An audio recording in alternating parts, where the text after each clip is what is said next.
বৰ্তমান প্ৰায় গাঁও সমাজত লুপ্ত হ'ব ধৰা এটা বিষয়টো হৈছে কুঁহিয়াৰ। গুড় কেনেকৈ প্ৰস্তুত কৰে বুলি ক'লে আজিকালি ল'ৰা ছোৱালীয়ে হয়তো আপোনাক বা মোক সঠিক এটা উত্তৰ দিব নোৱাৰিব। কাৰণটো হৈছে বৰ্তমান আমাৰ গাঁও সমাজত এই কুঁহিয়াৰ গুড় প্ৰস্তুত কৰা যি পদ্ধতি সেয়া প্ৰায় লুপ্ত পাইছে। বিভিন্ন ধৰণৰ কাৰণত কৃষকে খেতি নকৰা হৈছে। গতিকে আজি আমি এই ভিডিঅ'টিত দেখুৱাম গুড় কেনেকৈ প্ৰস্তুত কৰা হয়। গতিকে বলক ভিডিঅ'টি এতিয়া আমি আৰম্ভ কৰোঁ। অৱশ্যে ভিডিঅ'টো আৰম্ভণিতে মই কথা এষাৰ কৈ থওঁ, এই ভিডিঅ'টি মই বৰ্তমান যুগৰ ল'ৰা ছোৱালীখিনিৰ কাৰণেহে বনাইছোঁ। 80 বা 90 দশকৰ ব্যক্তিসকলৰ বাবে এইটো ভিডিঅ' নহয়।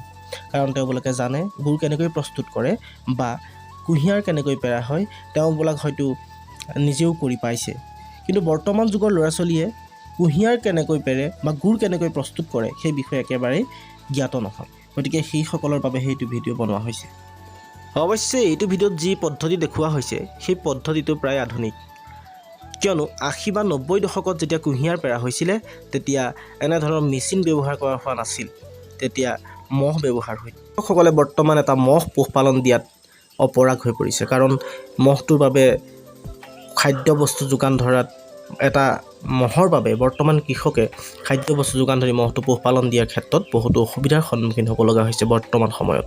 গতিকে এনেধৰণৰ মেচিনেৰে কুঁহিয়াৰ পেৰা পদ্ধতিটো প্ৰায় আধুনিক।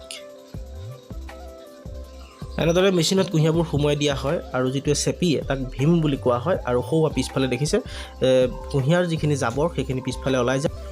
সেই জাবৰখিনিক ডাবৰি বুলি কোৱা হয়। আৰু সেয়া নিৰ্দিষ্ট ঠাইদি ৰসখিনি ওলাই যায়। কেৰাহী বা গামলা পাতি সেই ৰসখিনিক ধৰা হয়। অৱশ্যে এই আধুনিকীকৰণৰ পৰা কিছু ক্ষেত্ৰত সুবিধাও হোৱা দেখা যায়। কাৰণ 80 বা 90 দশকত যেতিয়া এটা মহে কুঁহিয়াৰ পেৰা হয় তেতিয়া এজাপ কুঁহিয়াৰ পেৰিবলৈ বহুখিনি সময় লোৱা দেখা যায়। কিন্তু বৰ্তমান যি মেচিনৰ দ্বাৰা কুঁহিয়াৰ পেৰা পদ্ধতি, এই পদ্ধতিৰ দ্বাৰা কুঁহিয়াৰ পেৰিলে এজাপ কুঁহিয়াৰ খুব কম সময়ৰ ভিতৰতে পেৰি আদায় কৰিব পৰা হয়। এই পদ্ধতিটো কৃষকৰ সময়ৰ ক্ষেত্ৰত বহু উপযোগী পদ্ধতি এটা। এই পদ্ধতিৰে কৃষকে বহু কেইজাপ কুঁহিয়াৰ একেদিনাখনিয়ে পেৰি শেষ কৰিব পাৰে। এনেদৰে যেতিয়া কুঁহিয়াৰসমূহ পেৰা হয় সেই ৰসসমূহ নিৰ্দিষ্ট গামলা বা কেৰাহীত ৰসসমূহ পৰেহি আৰু সেই ৰসসমূহ ধৰি ৰখা হয়। সেই ৰসসমূহক এনেদৰে টিঙত ভৰাই ফেলাই লৈ যোৱা হয় ৰসখিনিক পগোৱাৰ বাবে। মন কৰিবলগীয়া বিষয় যে আমি যে অলপ আগত দেখি আহিলোঁ সেই জাবৰ অৰ্থাৎ ডাবৰিখিনি, সেই ডাবৰিখিনিও পেলনীয় নহয়। সেই ডাবৰিখিনিও শুকুৱাই ৰ'দত সুন্দৰকৈ সেই ডাবৰিখিনিয়ে কুঁহিয়াৰ ৰসখিনি পগোৱাত অৰ্থাৎ জুইত ব্যৱহাৰ কৰা হয়। জুই জালিকাটত সেয়া ডাবৰিখিনি সুমুৱাই তাত জুই জ্বলাই ৰসখিনি পগোৱাত সেই ডাবৰিখিনিয়ে সহায় কৰে। সেই কেৰাহীৰ পৰা ৰসখিনি টিঙত ভৰাই আনি এনেদৰে ফেলাইত বকা হয়। ফেলাইত বাকোতে ৰসখিনি আচলতে চেকি বকা হয়। কাৰণ ৰসখিনিত থকা যিখিনি জাবৰ জোঁথৰ যাতে ৰসৰ লগত মিহলি হৈ গুড়ৰ লগত মিহলি নহওক সেইবাবে চেকি পেলাই এনেদৰে দিয়া হয়। ইয়াত দেখিছেনে ডাবৰিখিনিয়ে ইয়াত জুই ব্যৱহাৰ কৰা হৈছে, জুই ধৰা হৈছে। এনেদৰে শুকান ডাবৰিখিনিয়ে জুইৰ কাৰণে উপযুক্ত। এইটো যিটো পদ্ধতি, এই পদ্ধতিটোক গেদেৰি কটা পদ্ধতি বুলি কোৱা হয়। অৰ্থাৎ গুড়খিনি পগাওঁতে ইয়াৰ পৰা এটা ক'লা গেট জাতীয় এটা বস্তু ওলায়। সেই গেটটো আচলতে এনেদৰে চেকি দিব লাগে। অৰ্থাৎ সেই গেটখিনি যদি থাকে গুড়টো ক'লা হোৱাৰ সম্ভাৱনা থাকে। গতিকে গুড়টো চাফা হ'বৰ বাবে এনেদৰে গেদেৰিটো পঢ়া হয়। ইয়াক গেদেৰি বুলি কোৱা হয়। মই অলপ আগতে কোৱা যি গেদেৰি কথা কৈছিলোঁ ইয়াত দেখিবলৈ পাইছে। ইয়াতে এইখিনি হৈছে ক'লা যিখিনি ডাঠ হৈ ওলাইছে এইখিনি গেদেৰি। এইখিনি কাটি দিলেই গুড়টো চাফা হ'ব আৰু ইয়াৰ পিছতেই উতল আহিব অৰ্থাৎ ৰসখিনি ওফন্দি যায়। সেইটোক জাকি মৰা পদ্ধতি বুলি কোৱা হয়। তাৰপিছতে গুড়টো লাহে হ'বলৈ আৰম্ভ কৰে।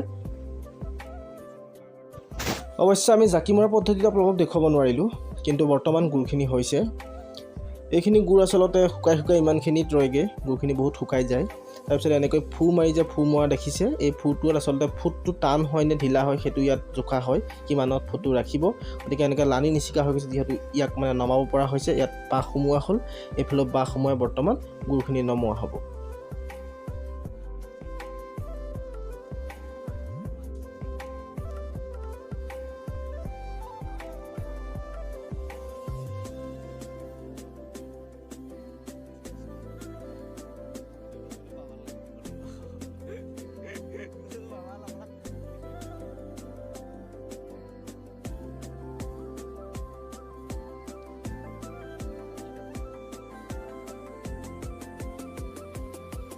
ইতিমধ্যে গুড় প্ৰস্তুত পদ্ধতিটো হৈছেই।